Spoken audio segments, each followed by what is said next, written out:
All right, welcome back. Episode number 17 of the Victory Degree podcast. Can't believe it's already been 17 episodes. I'm excited for our guest here today, Malcolm Lemmons. Malcolm, welcome to the show, man. Yeah, I appreciate the opportunity, man. It's great to be here. Absolutely. So, in doing research about you and who you are and kind of everything that you have going on in your life right now, you safe to say you have a lot going on. So you are currently an entrepreneur. I guess I would classify you as one. But before this whole entrepreneurship journey of yours, you were a professional basketball player overseas. And even before then, you were just a kid growing up in Washington, D.C. And you were a kid in middle school who got into a pretty horrific car crash that kind of changed how you view life. So I think a good place for us to start would be maybe take us back to that day that you got into that car accident and kind of how it, what it taught you about life. Yeah, man, you've done your research. Not a lot of people ask me about that. Yeah, so thinking back to that day, so my family is originally from Detroit. I grew up in DC, but all my grandparents, cousins were in Detroit, so we would drive up there during the holidays to go see, my family, my mother, my brother, and I. And this was the first, I think, my brother's first car. He had like a beat down Toyota 4Runner that he got from one of his friends, like for cheap. And so I don't know why, but we decided to drive that car instead of my mom's. And so we're driving, we're about maybe 6.5 hours into the trip, driving through Ohio at the time. And it's probably like 2 o'clock in the morning. My brother's driving. This is his first time like on a long road trip where he's like the driver. And I had fallen asleep, so I don't really remember too much from the actual car crash. But apparently we hit some black ice. Car spun around 3 times, then flipped over 3 times into an embankment. And the thing I remember most, I had to have been like maybe 11 at the time, 11 to 12, was having to climb through the windshield and like climbing up the embankment and looking down at the car. It was crushed. And it was like so surreal. You felt like you were like in a movie, like it wasn't really happening. And then that next day, so we had to like obviously go through the tow truck, take us to the motel. We had to stay there overnight in some small city in Ohio called like Strongville. And then I remember them taking us to the tow truck yard and seeing the car, and the guy at the tow truck place basically told us like the only reason why we survived that car crash, firstly, with like no injuries at all. Like I think I had like a bruise on my neck, but my mother and my brother were fine. Was because of these steel bars that were on top of the roof at the time. And so most cars didn't have that. And if we were driving my mom's car, it would have completely crushed us. And so I think back to that experience mainly as it really told me that I'm here for a purpose. It sounds so cliche, but like there was like one wrong, like if we would have taken my mom's car, like I wouldn't be here today. And like I truly feel like God took us through that situation and that event to show me like there are things that happen in life that are much bigger than you that you might not understand, but be grateful and appreciative for every single day because you never know how things could turn out. So it was a pivotal moment.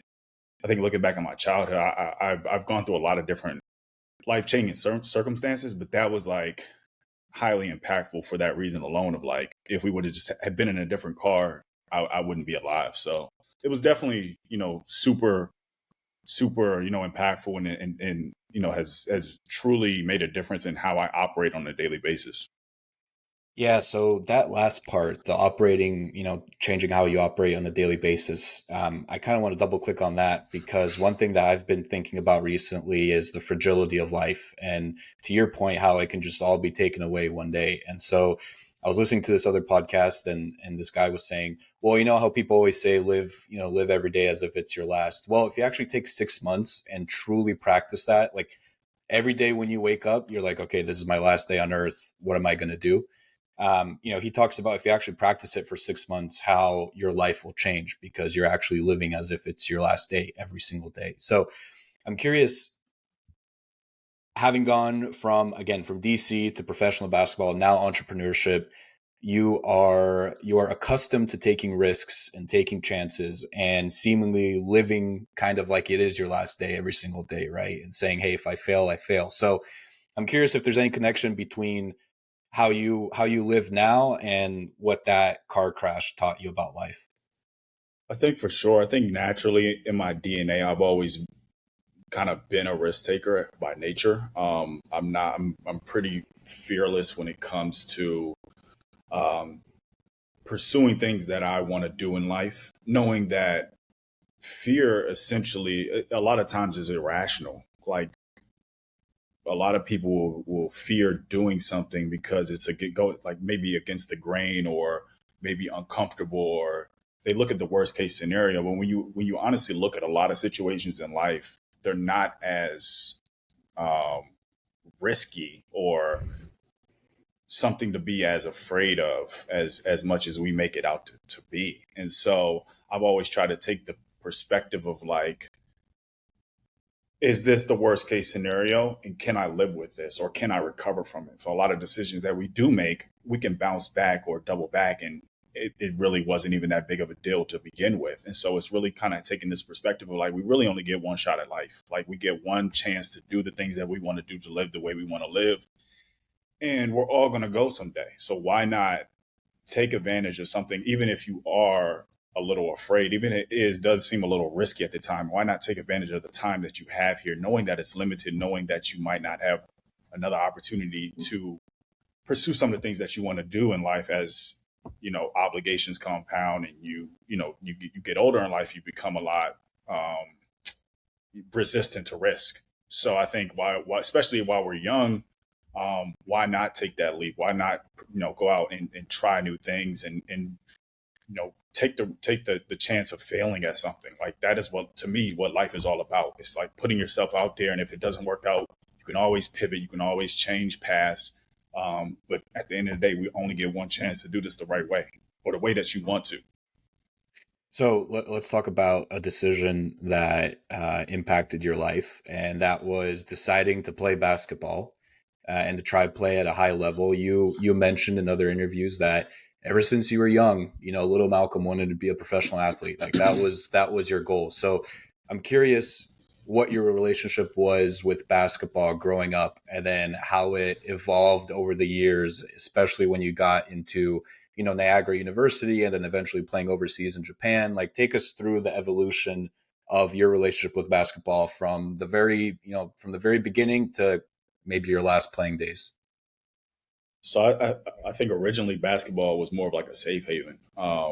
Growing up in DC, I we moved around a lot. My mom went through a lot to kind of raise my brother and I, and it required us to move to a lot of different neighborhoods, and be in certain circumstances that um, were necessarily positive. And so I think I originally viewed basketball as more of a way to kind of cope with the other things that I was dealing with in life, because it was something you could just go to the court. You needed a ball and a hoop. You can sit there for hours and shoot and just kind of take your mind off things. And so I kind of viewed it as like a sanctuary.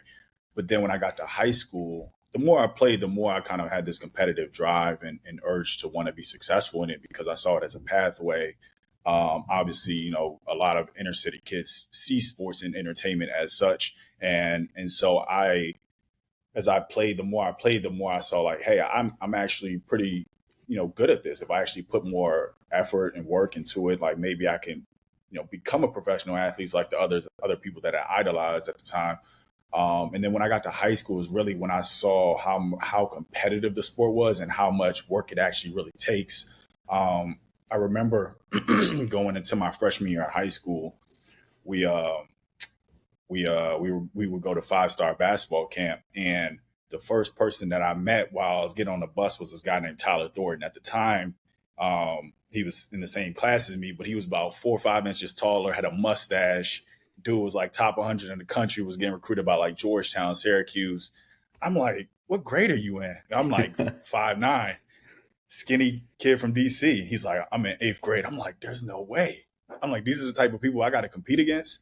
And so he's like one of my closest friends to this day. Went on to play at Duke, but it was seeing guys like him of like, oh, this shit is real. Like I gotta really grind. And so that's when I got to high school that freshman year is when I really started to take my game to another level, in terms of like just training year round.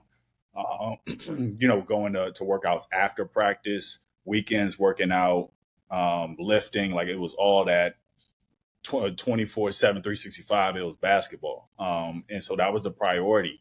And then the high school that I went to, which was called Gonzaga, is arguably in one of the best basketball conferences in the country, the WCAC. So I played against guys like Victor Oladipo, Jeremy Grant, Quinn Cook. You were playing against 2 or 3 Division I players every single night in that conference. It's a highly competitive league, and so playing against guys like that, obviously, like basketball in DC is just a hotbed of talent. And so for me, it was like having that competition and an immense focus on the sport.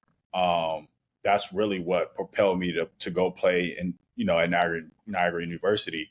And I tell people all the time, like I wasn't even the best player on any of my high school teams. I was probably like third, fourth. But I was definitely the glue guy and the guy who was willing to do whatever it takes to win and sacrifice, for the team. So it really went back to like me just like making it a priority and a focus, but also understanding how much effort I needed to put in on a daily basis to achieve that goal. And obviously, like when you set something as lofty as that, it's going to come with ups and downs and trials and tribulations. And I went through, everything you can imagine, even in college, but the focus was always going back to like, how can I become a professional athlete, whether that was in the NBA, whether that was in the G League, whether that was overseas, like however I can get paid to do something I love. That was the dream right there. Was any of that dream connected back to your family? Because we just had Marcellus Wiley on the show, and for him, becoming a professional football player was always tied back to his family. He grew up in the hood in South LA, and for him, it was like, I need to do something to get my parents, get my family out of this situation, and provide for them, and be able to take them to a nicer area. So I'm curious, from your own perspective, like, was that the goal with your family, or was it more, selfishly you just wanted to compete at the highest level? I think it was a little bit of both. I mean, I definitely, in hindsight, my mom, as I said before, like struggled to raise my brother and I. We moved like 5, 6 times, lived with different people just to get by, watching, her go from almost getting evicted multiple times. Like it was seeing that situation, but also this was like something I genuinely loved and thought I could pursue at a very high level. But it definitely tied back into like going through that struggle, wanting to do something for my mother. Because watching, what she had gone through to raise 2 Black kids in DC and how much work that took. And so I definitely saw it as something like this could potentially, you know, provide for my family as well. That absolutely played a factor in it for me, for sure. So let's fast forward now. You're at Niagara University. What went into the decision, or at least take me through that timeline of you're at Niagara University. You might be looking at going to the NBA or going to these different leagues around the world. Like, what was your mindset at the time, and then what eventually led to you going overseas? So the story was really that to kind of take you back, coming out of high school, I had originally committed to Robert Morris University in Pittsburgh right before my senior year. My entire senior year of high school, I was committed there. And then towards the end of the school year, maybe a month before graduation, there was some rumors about the coaching staff leaving the university. And that was a big reason why I wanted to go there because I knew, they wanted me to play right away. I had a good relationship with the staff and things of that nature. So I started hearing the rumors. They were assuring me that they weren't going anywhere, but the nature of college sports is like, you never know what can happen. And so I remember maybe a week after graduation, I'm at the gym working out and I get a call. I see 2 missed calls and a voice message from the head coach at Robert Morris at the time. And he basically like, call me back whenever you get this. Called him back, basically told me that the whole coaching staff was leaving to go to Rutgers University. Um, so after that, I kind of sat it with it for a couple of days, decided to reopen my recruitment. And a couple of schools came out of the blue and kind of offered me scholarships. Um, Niagara was one of those schools. And so I didn't really know anything about Niagara University. I went up there for a visit about a month after graduating from high school, fell in love with the coaching staff, the players, the campus, everything. Ended up committing. And a month later, I was, back on campus for summer school. So I did my 3 years at Niagara, and it was as I kind of alluded to this before, but like it came with a lot of ups and downs. Like I got sick my sophomore year, couple of nagging injuries, headbutts with coaches, staff, and stuff like that. Like it didn't really go the way I imagined it would be. And so that ultimately ended up led me to transfer my senior year to Cal State San Marcos in San Diego. So I kind of pivoted, went down a level to, well, it was NAI at the time, but it's a Division II school now. Um, Went out to the school in California that I had never heard of, that I didn't know anything about. The basketball program was a couple years old. But what the coaching staff out there was really trying to do is take a bunch of Division I bounce backs of kids who had went through certain situations, who some didn't get an opportunity, some were like overlooked, and kind of put this group of rejects together, so to speak, and try to compete at a high level. So, I kind of took a bet on myself, knowing that I would go out there. This is my senior year. Obviously, like, that goal of being a pro was still the focus. And I thought this would be great for, that having that opportunity. So I ended up transferring out there, had an incredible season, was an All-American. We went 32-2, played really well. And so from there, it was right after the season. I think we had a workout, or maybe right before the season ended. There was a coach named Gary Colson, who was a pretty reputable coach in California, best friends with Jerry West. He had come to our practice, and he watched the whole practice, told my coach at the time, Jim Sy, that he loved my game, and basically, like, what is this kid doing after graduating? Coach told him I wanted to play pro. Coach Colson was going to Japan to coach a new team over there. Had an hour-long conversation with him after practice, and basically he was just like, I want to take you over there with me. Like, the deal's on the table. And so I didn't go through the traditional process that most athletes or basketball players do, which is, once you graduate, you get an agent, you go to showcases, you go to exposure camps, and all these different things to try to get a deal. The deal was already in place for me before I even left school. So that first year in Japan, I was going over there with a coach I knew, and had this opportunity. So, kind of saying all that to say that my journey from, like, beginning at Niagara to that first year in Japan was no way how I pictured me becoming a pro, but it was kind of a testament to, like, trusting the process, and going back to, like, betting on myself, taking a risk on myself, not really seeing how this will play out, but understanding that if I did the right things and I stayed focused on the task at hand, which was, going back to becoming a pro, and put the work in every single day, things will work out in his favor. And so I don't have any regrets about that path. And honestly wouldn't have done anything different. By the way, I went to San Diego State, so I had friends of friends who went to San Marcos in San Diego. Enough said. One of the most Yeah, beautiful cities in America, man. I miss it I every love it, man. day. I love it out there. It's beautiful. Yeah, those beaches never get old. I'll tell you what. Yeah. So you're in Japan. Listen, I watch the NBA almost nightly. I can tell you who the eighth guy on the Pacers is. I honestly couldn't name a single team right now that plays in Japan. And I don't think a lot of people are familiar with what it's like to be a professional basketball player in Japan and what that experience entails. So, for those of us who are not informed, like myself, what's it like playing professional basketball in Japan, and what was your experience? I mean, I think overall playing overseas, it can be a great experience if you're open minded and you're willing to adapt to a new culture. Because obviously, I think when you look at Japan specifically, like, Asia is completely different from the US. I can't really speak for Europe or other countries, but getting over there obviously was a huge culture shock in terms of the food, um, traditions, basic traditions, how people operate on a daily basis, religions.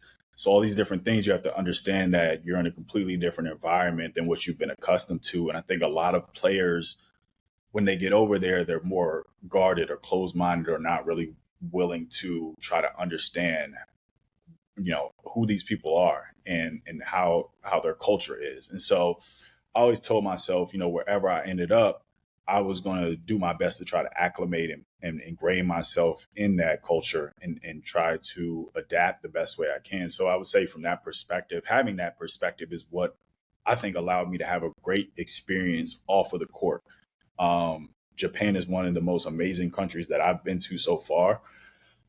They have a lot of values and just the way the country, the people are, that I align with and that I truly respect. And so I really valued that experience because it taught me a lot. It helped me grow a lot and adapt new things that I um, kind of carry over into life today.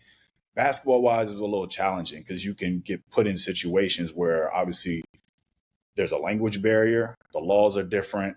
Um, your teammates, you might not really know how to communicate, or they might just go about things differently. Ownership could be bad, coaching, like all these different kind of factors that you don't really have to deal with when you're playing stateside.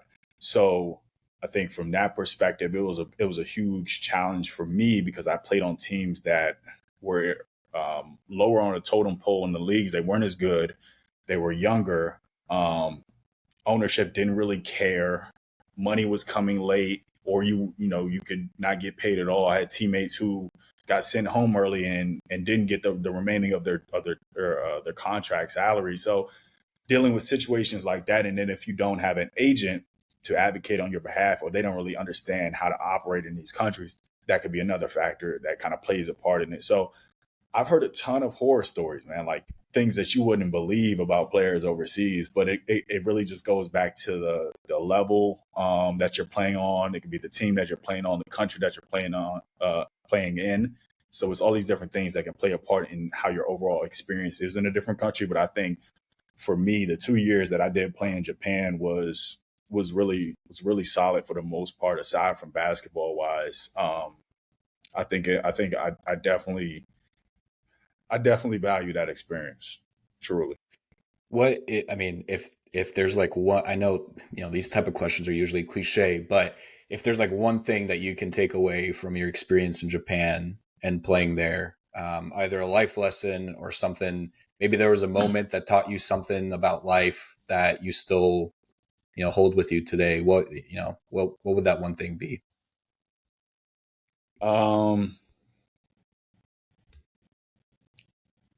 I would say that one of the biggest things that I took away from playing in Japan would probably go back to kind of what I said before, like being open to new experiences, like being able to try something that you're not accustomed to doing, that is uncomfortable, putting yourself in situations that are uncomfortable. Um, but having an understanding of like this is going to help me grow or help me in another phase of life. So I would say like embracing discomfort, so to speak, like embracing things that you're not necessarily used to doing. I did that a lot in Japan, as I said before. Like those experiences really helped me grow and kind of mold who I am today. So that's probably one of the biggest things that I take away from playing over there. Um, Trying to think of anything else. Maybe another lesson would be like to stand up for what you believe in. Stand up, like if you don't speak up for yourself, then no one else is going to kind of advocate for you. Um, and I say that because my second year playing in Japan, tried to they tried to cut me short of my contract and my salary and send me home early. Um, and I had a dispute with the coaching staff. And even though like my agent at the time was like, just take the flight back home. They'll might eventually pay you at some point. Blah blah blah. I wasn't trying to leave unless I got that last remaining portion of my salary. So like I didn't rely on my agent. I didn't rely on anybody else to get that money for me. Like I was like, no, I'm gonna get paid before I leave. I'm not gonna wait till I get back home because that's what they promised me. So I think like advocating for yourself and standing on standing on what you believe in, what you're owed, I think was really important. Something that I took away as well, playing over there. Love it. I think, Malcolm, a good way to kind of wrap up your basketball career is you had a Twitter thread, X thread, whatever you want to call it nowadays, that you put together about lessons that you've learned playing basketball for 20 plus years at the highest level. And I thought this was super interesting. And so you have a list of 10 things, but I'm going to pick out a couple that were, I think, particularly important, at least to myself. And I'm excited to hear kind of your reaction to these things, and then maybe an example of, if this ever happened to you or how you use this today. So the first one right off the bat, which I think is so applicable to everything that happens nowadays, is nothing great happens overnight. So I guess, what does that mean to you? And what would your advice be to people out there, I guess, using this quote? I think everything you do in life is a marathon. I look at in my athletic career, and like I set this goal for myself when I was probably like in fifth grade, and it took 10 plus years, 12 years, something like that, to finally achieve it. And so, getting to the pinnacle of anything that you want to do in life is a long journey. Building a business, starting a podcast, like you can't look at it as like I'm going to put my 6 months, year in. Like you got to understand that it's a long process to achieve certain results in life, and that um, greatness takes time and a lot of resiliency and patience. And so when I think about anything that I'm trying to do or any goal that I set, like I don't think in increments of year or months. I think in increments of like years. So like what I'm doing now, like I see this as a 10-year journey, not like a 3 year, not like a five. Like I'm looking at the longest time horizon and understanding that if I want to hit certain metrics or build this to as big as I see it going, it's going to take much longer. And having that understanding from the beginning of the amount of time I need to put in and work I need to put in, I think is super important to really kind of set the foundation and have realistic expectations for the results that you want in life. So I think a lot of people don't have a long-term time horizon with their goals and the stuff that they want to achieve, but that's the way you should be thinking about everything. So I think people hear that, right? And they say, okay, yeah, of course, Malcolm, I'll give it 5 years or I'll give it 10 years and I'll wait and hopefully one day something great will happen. But when you're in the thick of it, and as someone who's an entrepreneur, and for myself who's trying to build this podcast, I'm in the thick of it. It's difficult day in and day out to keep reminding yourself and telling yourself, give it time, just give it time, just do one more episode, just keep going. And it's difficult. I at least know for myself and from my own experience, when you're not necessarily seeing the results that you want, you sometimes think, well, is this even worth it? Nobody's listening. I'm not getting that many views. We're taking podcasting as an example. Things just isn't, things aren't happening.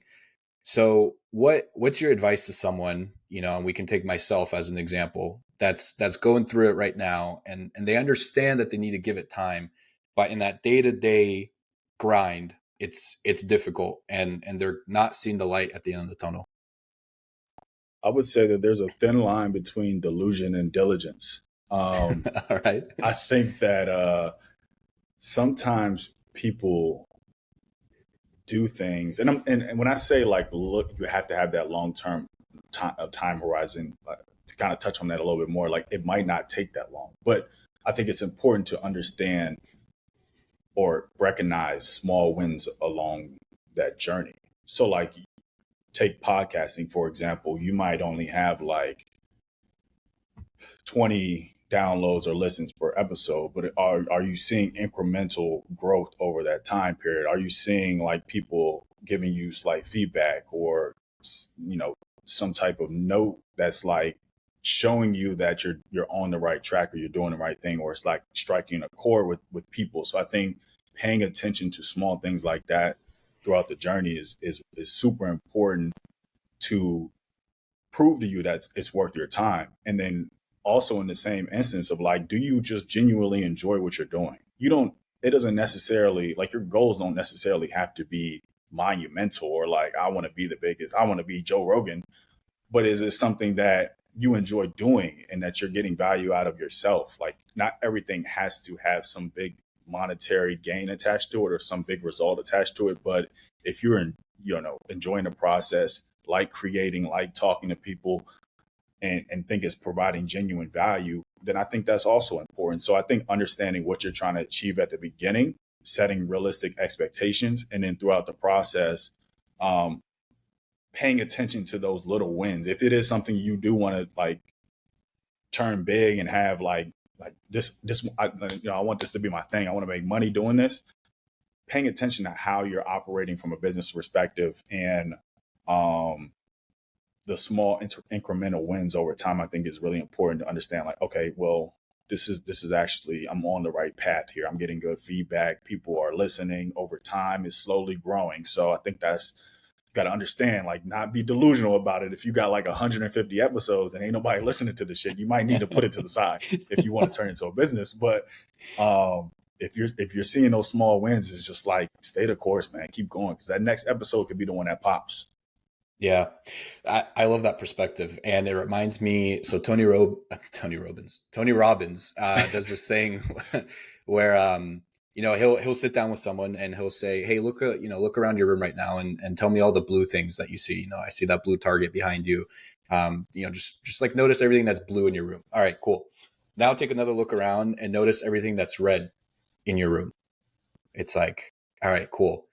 And then he says, like, when you were looking for the blue stuff, did you notice any of the red things in your room? And the person will say, no, like I just saw the blue stuff.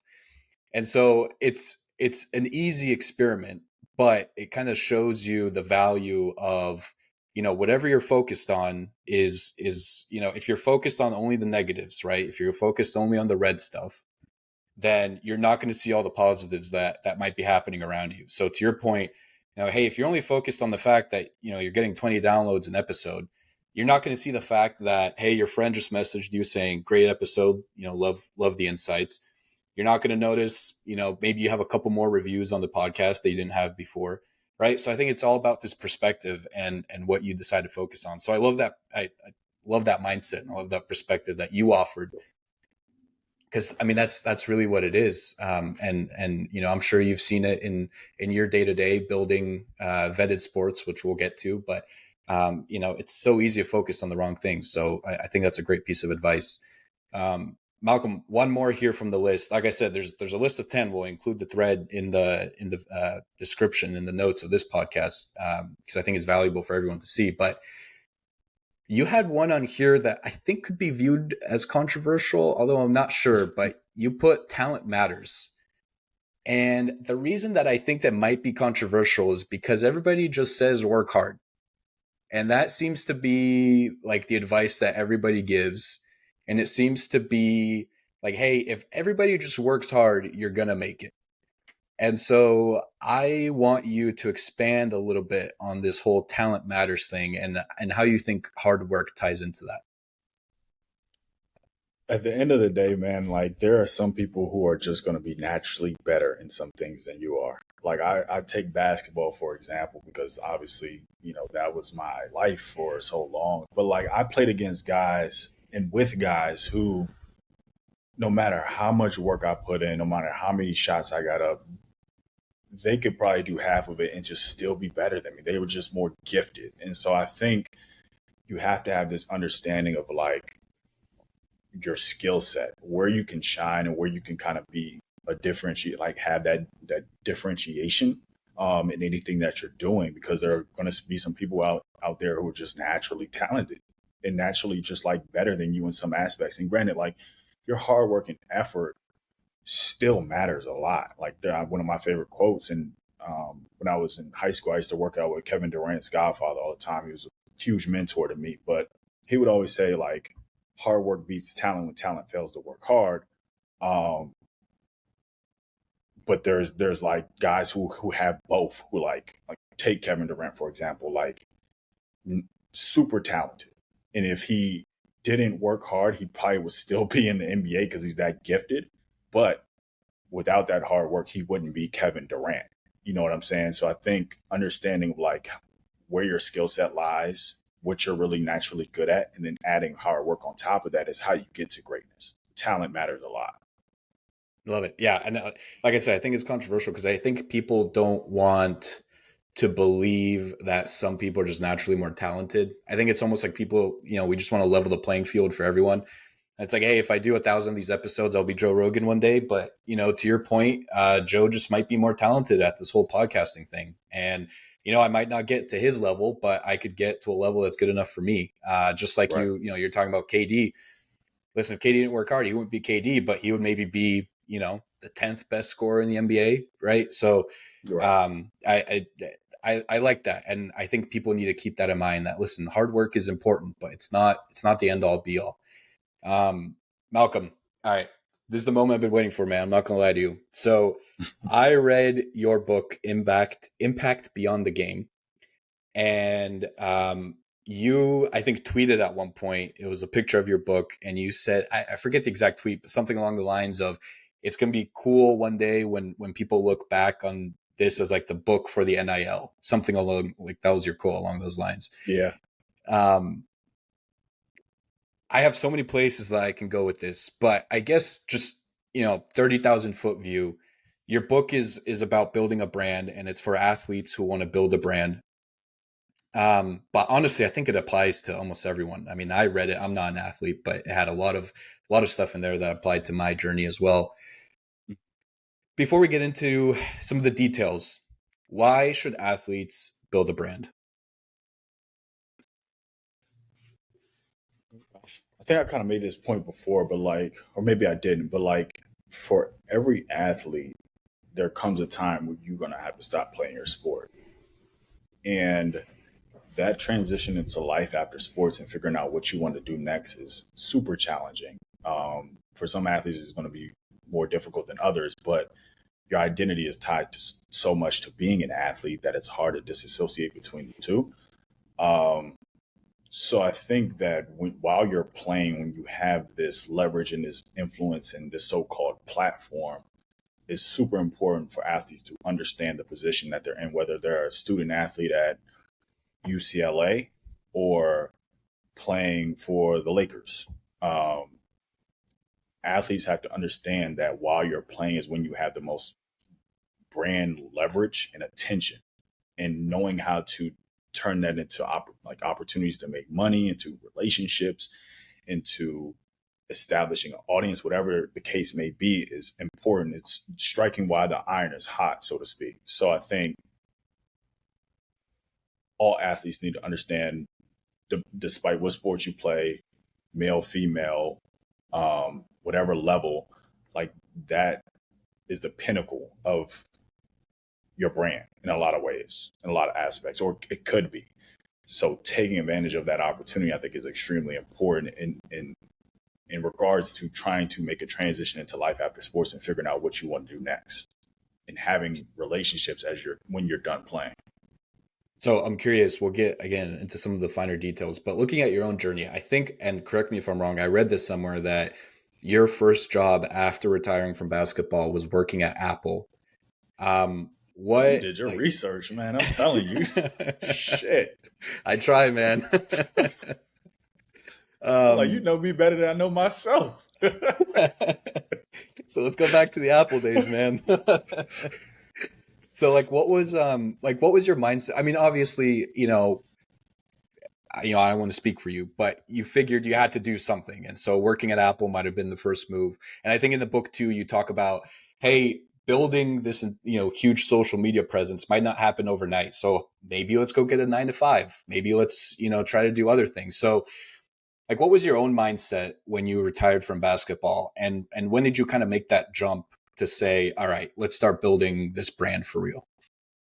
So I actually started to kind of do that while I was overseas my second year. So that the first book I published like really was more so me trying to express my thoughts, and having like an outlet while I was overseas and having so much time on my hands, and that manifested itself into a book. But I didn't really like that. Doesn't really, you can't really like pay the bills with that right away. So like I had started like so-called brand building right before I was done playing.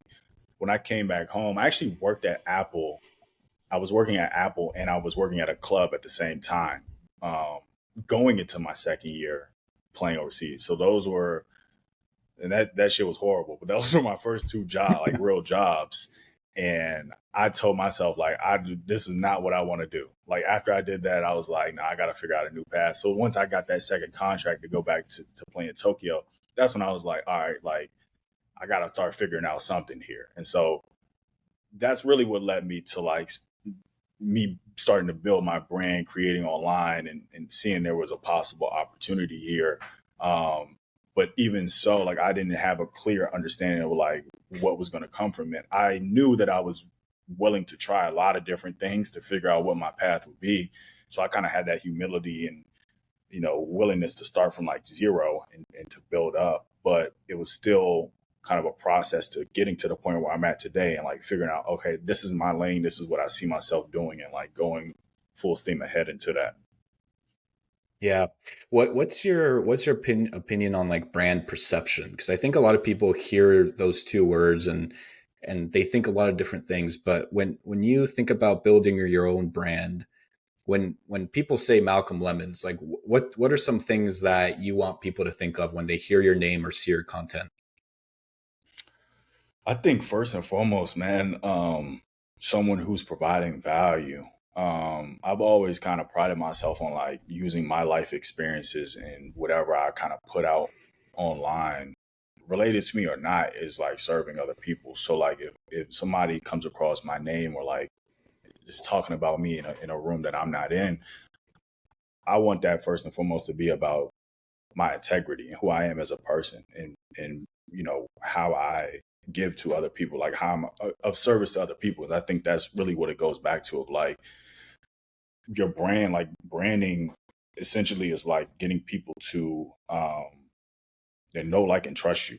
You know what I'm saying? Like how people talking about you when you're not there. Like what type of emotions does that evoke? And so I want that to be about like value, straight up. Like, how am I serving other people?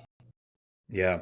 So all right. So let's do this because I think so. JJ Redick had a tweet maybe this like a week or two ago where basically he was complaining how I could put out like a 20-minute video on, hey, this is what the Pelicans are doing on defense, very educational, very, basketball knowledge 101 type of video. And it'll get maybe like 20,000 views. I can put out videos saying Doc Rivers is the worst coach in the history of the NBA, and that video will get, let's say, 1 million views. So there seems to be this battle between posting content that goes viral and gets views and gets engagement versus content that, to your point, what you just mentioned, provides value, provides education, kind of on maybe a little bit of a deeper level. So, like for instance, with this podcast that we're doing right now, we could have spent the last 43 minutes talking about, who the greatest basketball player of all time, is. And I'm sure that there would have been a lot of clips that could have came from that conversation. I would have posted it on TikTok and maybe it would have gone viral. But what's in your mind, what's that balance between just posting stuff that you think will go viral and then actually providing value and knowledge and all of these other things that come as a result of posting, valuable content? Well, if you think about it, like going back to the JJ Redick example of like saying something about Doc Rivers and that going viral, like that could be a form of value within itself, like entertainment value. Like Mm, reality TV is junk to a lot of people, but it provides entertainment. It provides a sense of value to a certain person. So I think it depends on your perspective of what you deem as valuable. Like this being more educational, inspirational, definitely serves a purpose. But entertainment within itself, whether it's clickbait or just BS, may be stupid and maybe may not serve as a big of a purpose, and depending on whose perspective you're asking. But it's entertainment. Entertainment has a place in society, whether you agree with it or not. right. You know, So, yeah. So let's jump to, there's a couple more things from the book that stood out to me. One of them was you had an example of Charles Barkley and Carl Malone and talking about the importance of role model, of being a role model. And so I didn't know this actually, but apparently Chuck had a 1993 Nike campaign that you write about in your book, where basically, at the time he was like, "Hey, listen, I'm not a role model. I play basketball at the highest level. I don't want to be viewed as a role model. And then Carl Malone kind of responded to that and said, well, you kind of are a role model. People look up to you. So I'm curious for athletes who are looking to build their brand, or just everyday people, um, like what would your advice be to them on that whole role model conversation, and whether or not they are a role model to others, and how they should act, on social media? Yeah, I think it's tough because we live in a much different world than when that actually took place. And I think every athlete, regardless of how they feel about the position that they're in, it comes with the territory. If you're a professional athlete in NFL, NBA, like you might not deem yourself to be a role model or an example for other people, but that is essentially what it is when you reach the height of any sport. Like society places you on a pedestal, whether it's fair or not is up for debate, but that's really the case. And so how you operate online, the things that you put out, they do matter. I think we're kind of living through a period where we're more receptive and open to different um different perspectives and different way people operate. And so I think there's, like, for example, like you have athletes who can cuss online and promote alcohol. Like that wouldn't necessarily been the case like 10 years ago. That probably would have affected their reputation a little bit. But now we're kind of living through a period where that's more acceptable. So I think the times are definitely changing, but athletes still have to be very cognizant about the way they portray themselves and the stuff that they put out and the perspectives that we have. I mean, we've seen that happen within the past like several months. I think Anthony Edwards posted something. I can't remember what it was exactly on Twitter, but it got a lot of pushback. And so while we are living through a period that you can get away with certain things, you still got to understand how the world is today and the stuff that you can and cannot say and how that's going to ultimately determine people's opinions about you, which does matter to a certain extent. And talk about the dollars that are involved in these multi-billion-dollar corporations and organizations. Like you start affecting people's pockets with the stuff that you're putting out there, that's when it can become a serious problem. So I think it's having this understanding of like, be yourself, be transparent, be open, get people to understand what your story is and who you are as a person, but also draw the line between like being, too crazy with the stuff that you're putting out online. You have to understand that it's a thin line between the two. Yeah, and to your point, we're living in an age where seemingly most athletes have a podcast now too, and so that's another way for them to voice their opinions. Especially current players in the leagues. A lot of them have podcasts. Yeah, Like Josh Hart, Jalen Brunson. I mean, the list goes on and on. But yeah, what's your? You had a little section on podcasting in the book too, and I'm curious because I've had this debate with others on this show and just in private about athlete led podcasts. And I guess, is it a good thing? Is it a bad thing? Are we getting to the point where there's too many of them? Are there too little? Should every athlete have a podcast? Like what's your stance on kind of that medium right now? it's a good question, man.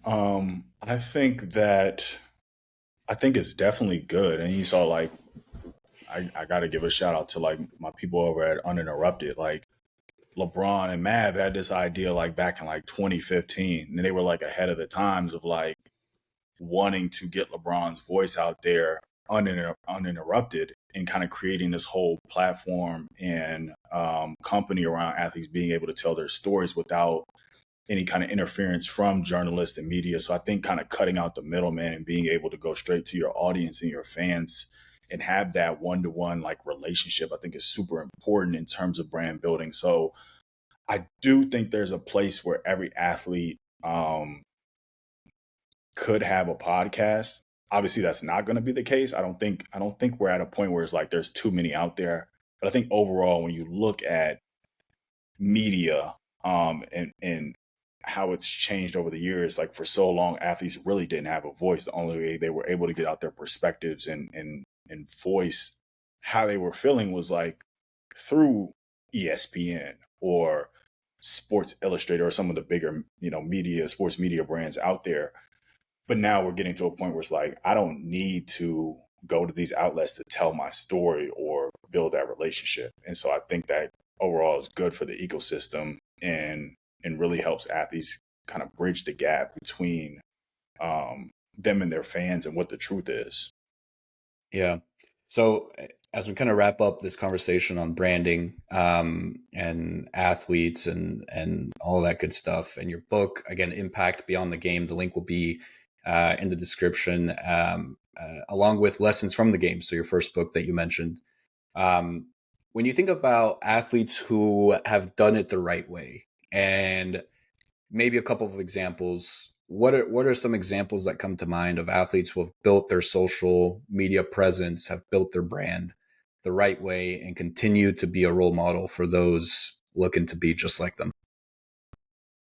I mean, obviously, like LeBron is the best when Yeah, it comes to this. I mean, you look at someone who's been in the spotlight and who's been famous for more than half of his life and has virtually no allegations, has never like gotten in trouble with the police or nothing like that. Like has really done things the right way, has been a winner, is a champion, MVP, kind of this leader for the younger generation, family man, like all of these things that kind of make up who LeBron is. Like he's absolutely done everything the right way. And I think you got to give him his props. Like he to me is like the greatest athlete bar none of all time. Like you look across any sport, he's went about it the right way, and he's really kind of set the bar for what it means to be a professional athlete. So I mean, he comes to mind for sure.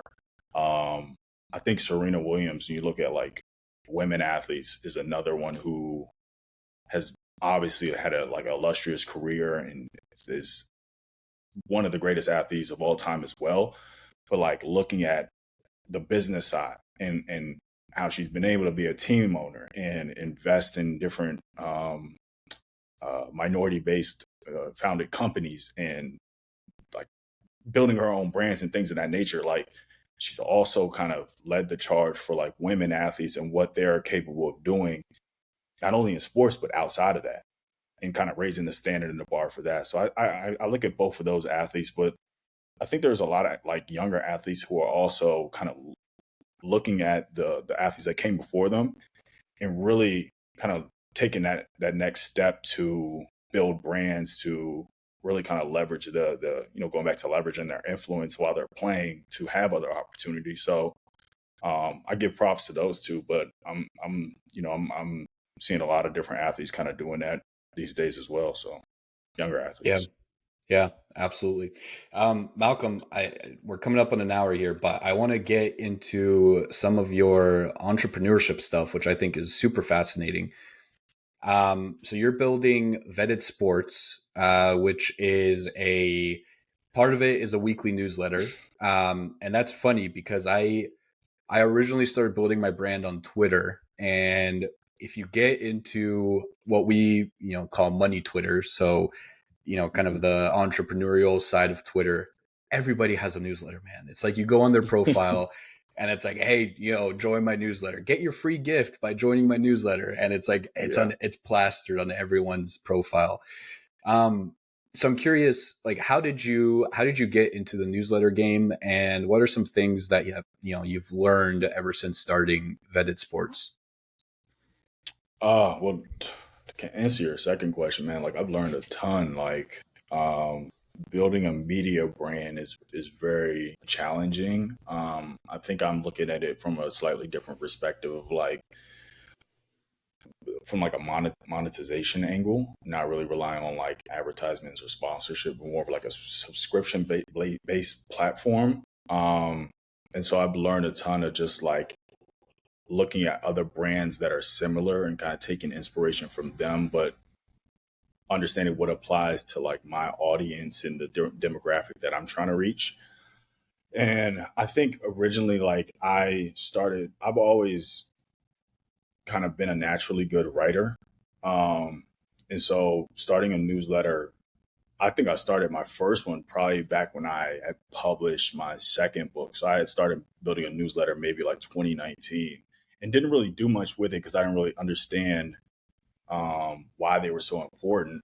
So I always kind of knew about the newsletter game and morning brews and the hustle and all that stuff, but didn't kind of see it as a real business opportunity probably until like 2021 when I started what Vetted Sports was originally called the Hyperport, and I was really interested in like sports and Web3 at the time, and there weren't a lot of people kind of talking about that intersection of how blockchain and NFTs were going to impact the business of sports. So that's how I kind of started kind of building this audience, was publishing my thoughts, some of the news and things I was seeing in the space on a weekly basis, and started to build up a really highly engaged audience over about a year and a half, 2 years. Um, and then wanting to kind of expand the scope to be just more sports technology all encompassing, because I would get a lot of different interests from like sports, just general sports tech investors, different sports tech founders. And I'm like, oh, there's a bigger play, bigger opportunity here. So that's kind of how the rebrand and the expansion happened. Had this vision of like building TechCrunch for the world of sports. So hyper focus on early and growth stage sports tech startups, giving them like a home and a place where they could talk about their companies and who the founders were behind these companies, but also like providing analysis and trends and news around the space as well. So what Vetted Sports is essentially trying to be is like the home of sports tech startups. And so it's really very much in the early stages. The rebrand just happened at the beginning of this year, and have this long-term kind of goal or vision of like building out this content and community platform and really being like the one-stop shop resource for the entire ecosystem. So I'm excited about the growth, man. I think there's a lot of upside in the sports tech space and a lot of potential, and just trying to be at the forefront and kind of serve the industry. I'm curious about the timing of when you got into entrepreneurship because, and the reason I ask, we had Sean Clifford on. This will be a couple episodes now. Backup quarterback for the Packers. He started his own NIL agency representing players, basically teaching them the ropes of NIL, how to handle it, what's the best way to go about it. But he's very early into his. I mean, he just wrapped up his first year, in the NFL.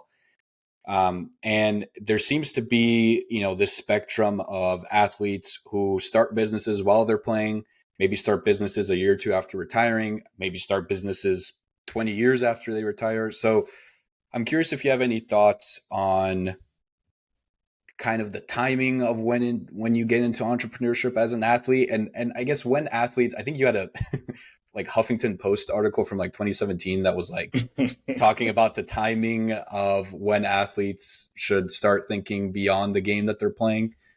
So, just generally tying all those concepts in, like when should athletes start thinking about their life outside of sports? I think as soon as they know they have an interest or a passion in something else. Like outside of basketball, the only other thing that I ever wanted to do was be an entrepreneur, a business person. Like I've always had this innate interest in business. Like I tell this story. I think I told a story on Noah's podcast. Like when I was in middle school, I was selling juice boxes and candy. High school, flipped shoes and sold T-shirts. So like the aspect of business and like hustling is always, I think it's naturally in me. It's something I always love to do. And so I had that understanding throughout my whole basketball journey of like, I know I'm going to do something entrepreneurial. I'm going to be creative and build something when I'm done playing basketball. I didn't know what that was, but I think having that understanding, whether an athlete is interested in podcasting or drawing or writing, whatever the case may be, and using your time outside of your sport to dive into those things, I think is super important because it helps. As I mentioned before, like your identity is so tied to just being an athlete, but it helps you kind of understand like you're multifaceted and you have all these different things that kind of make up who you are. You're not just a basketball player, just a football player, just a soccer player. Like you're a multi hyphenated individual, and being able to pursue those things and understand like this might be the thing I want to do once I'm done, I think is really important. And the earlier you can do that, obviously, the better, especially when you're trying to make that transition. So, Malcolm, as we wrap up, you were a basketball player. You're now an entrepreneur. I'm assuming you had role models growing up. We didn't touch on them necessarily, but I'm sure you had athletes that you looked up to when you were young, when you were getting into basketball and trying to compete at the highest level. Now that you're an entrepreneur, who do you look to for advice, or what are some avenues that you like to explore that teach you more about entrepreneurship, how to build a business, how to do it the right way, all that good stuff? Well, I look at a lot of people virtually as mentors. Like, I don't think you necessarily need to have like this one-on-one and we meet weekly type of relationship with somebody to consider them a mentor. So, I mean, I pay attention to other creators who are in the media space. I look at other black business people who I admire. Brian Allen, Maverick Carter are people who immediately comes to mind of like defying the odds, like building something from the ground up and doing it over a long period of time. Like, those are kind of people that I kind of look up to and take inspiration from. So I'll listen to different podcasts. Still, try to read books every now and then, even though it's getting tougher as I'm trying to build. But yeah, man, I take inspiration from people all around me who have, achieved big things, and try to apply them in some way, shape, or form to my journey. So I think it's just understanding that there's people all around you can learn from, and constantly being curious about um, business for me, or whatever aspect of work or line of work that you're in. I think is super important. Just trying to be resourceful, and continuing to learn, I think is what you need to do always. What's been the toughest part about growing vetted sports? Um, Making money, man. Making money, like getting people to buy in. Like, you started to drive a little bit of revenue past couple months with the subscription product, but it's like laying the foundation and the growth, like consistently trying to grow this thing, and ensuring that people are actually getting value, and reducing churn is also kind of a focus point going forward. So just trying to figure out the monetization piece, and then just growing the audience has been a challenge. But I think for me, it's like knowing that this is something I see myself doing for a long period of time. I'm not like stressing about the growth of the platform. I know that will come as long as I'm, uh, providing something of value to the audience each and every week or every day as we put out content. So, Well, listen, Malcolm, I'm excited to follow you on your journey. Being from the Bay Area, I am very familiar with the tech scene. Obviously, being a huge sports fan, very familiar with sports as well. So you put those two together, and I'm in. So I'm excited to see oh what you man, do at Vetted Sports. Excited to follow you on your journey.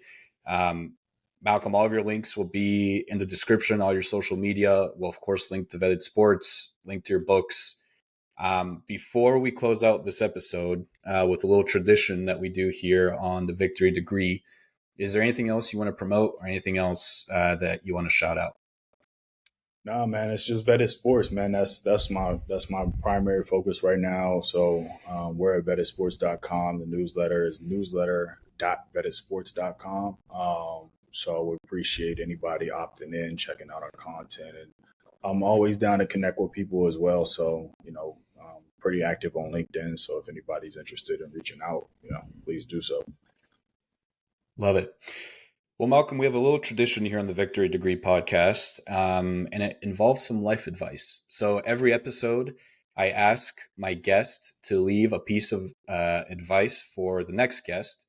But the catch is that you don't know who the next guest is, so you're essentially leaving advice for a stranger. The last guest on this episode, on this podcast, was Jason McIntyre, so co-host of The Herd. Um, his advice for you was hard choices, easy life, easy choices, hard life. Progress is found in doing the things you don't want to do. So, first of all, what does that advice mean to you? And then what is the piece of advice you like to leave for our next guest? Dang, it's tough, man.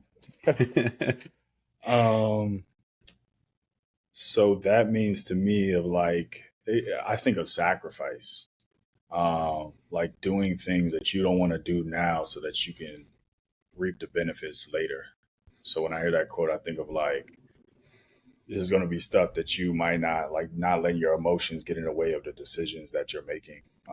And understanding that if you can do hard things right now, later down the line, it's just going to be easier for you. Love it. And And yeah, the piece of advice for our next guest. mm, that's hard. That is hard. A lot of pressure, man. Uh, it is a lot of pressure. Dang. Because I want to What's give something that's like, yeah, well, go I was going to ahead. ask you what's more pressure, like if you had to shoot two free throws down one to win the game, or this question right now.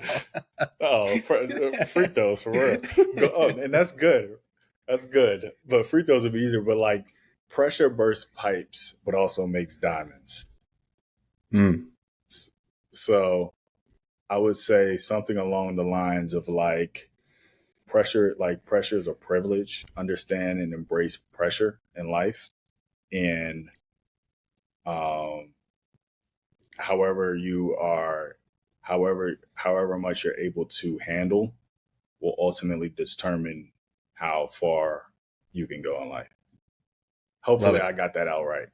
Love it. No, I think it makes perfect sense to me. I actually wanted to ask you a question real quick before we end, because I was thinking about this. So I think Alex Hermosi said this. I could be misquoting, but talking about when you're starting a business or starting whatever, you go into it with uninformed optimism. So you starting your newsletter, maybe at the time you didn't know much about newsletters, but you went into it with this, sense of optimism. This is, in 6 months, we're going to have 10,000 subscribers and we're, all this stuff, great stuff is going to happen. Obviously, it might not have been the case, but that's the idea. Then you get into the actual thing of building the newsletter and you start to have informed pessimism where you're like, well, actually, to a lot of the struggles that you just laid out, monetizing is hard, getting subscribers is hard. And so now you're like, I don't know about this anymore. So I'm curious, going back to Jason's quote about, progress is found in doing the hard things, building a newsletter, like what are some things that you currently do that you just could not care for? I could not prepare for. Care for, like you Oh, just hate care doing. for. Yeah. I mean, I like the creative process of like doing the newsletter every week. I would say, um, we don't. I don't do any paid marketing, so it's been all organic growth. Um, if I had to do paid, I probably wouldn't care for it. I don't. I don't. I think organic and like word of mouth marketing is obviously the best form of marketing.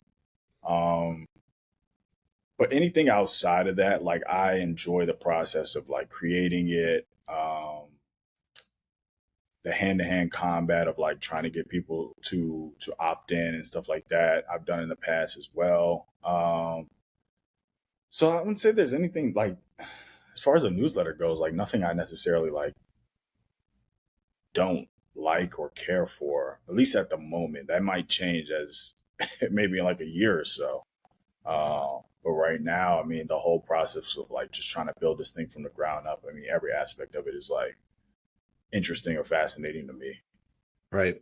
Do you believe in the whole advice of finding your passion?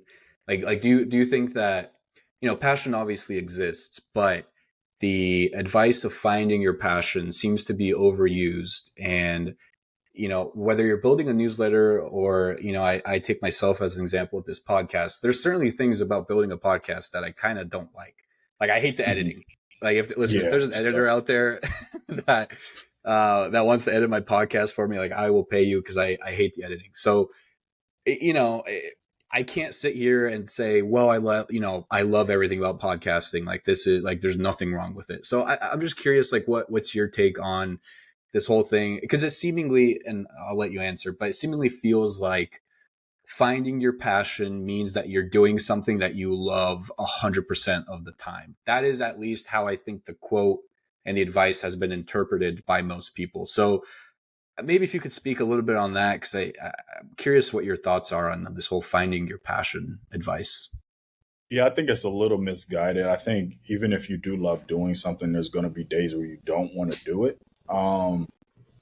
That being said, I think understanding why you're doing something in the first place is really important. So uh, it's kind of like going back to the argument of like, are you doing this to like build a business or make money, or are you doing it because you just genuinely love it? Then you might take a different approach, or it might not be as taxing. Because if you're looking at it as like, oh, I'm doing this podcast because I want to turn it into a business one day, like then you're more liable to like have to put out, you have certain cadence, more preparation into the guest.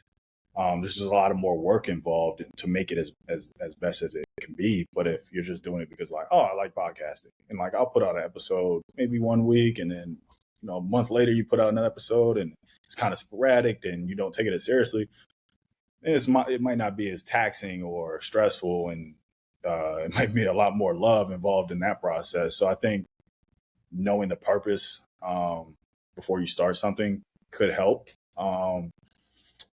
But no matter what you're doing in life, like I think there's always going to be days like no matter how much you love something, it's still you're going to wake up some days and be like, oh man, I don't want to do this shit.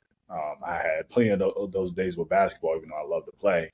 But there were several days where I definitely didn't want to work out.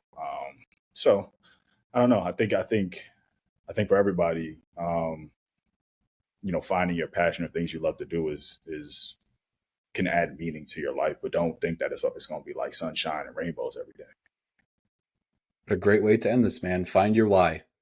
That Yeah. is the last piece of advice from this episode. And You got one more. I got a better piece of advice for the next guest. All right, perfect. All right. I was trying to sit on it a little bit, but I'll say this: your attitude determines your altitude. So, uh, really, what I'm saying is like how you approach the things that you do and how you approach every single day is going to determine how far you go in life. So, optimism begets more positive results.